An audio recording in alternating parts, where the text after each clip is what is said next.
I once served the greatest king Israel had ever known. King Saul was tall, fearless, chosen by God himself. But I also watched something terrifying.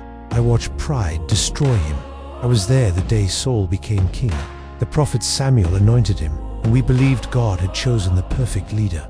Saul stood taller than any man in Israel, strong in battle, humble in spirit, and we followed him anywhere. But something changed. One day before battle, Saul grew impatient, waiting for Samuel. So he did what only a prophet should do. He offered the sacrifice himself. I remember the silence when Samuel arrived. That was the day we first heard the words, "The Lord has rejected you as king." Not long after, a shepherd boy walked into our camp.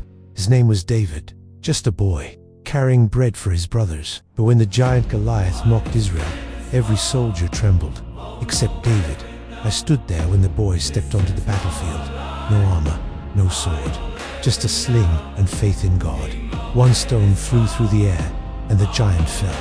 The people sang in the streets, "Saul has slain his thousands, and David his tens of thousands." I saw the king's face that day.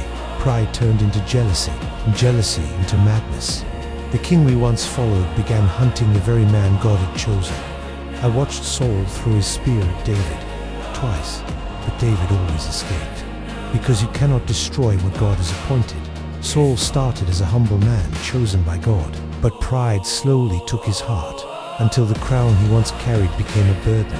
I served a king who had everything, and lost it all. Not because he was weak, but because pride replaced faith, and pride always comes before the fall.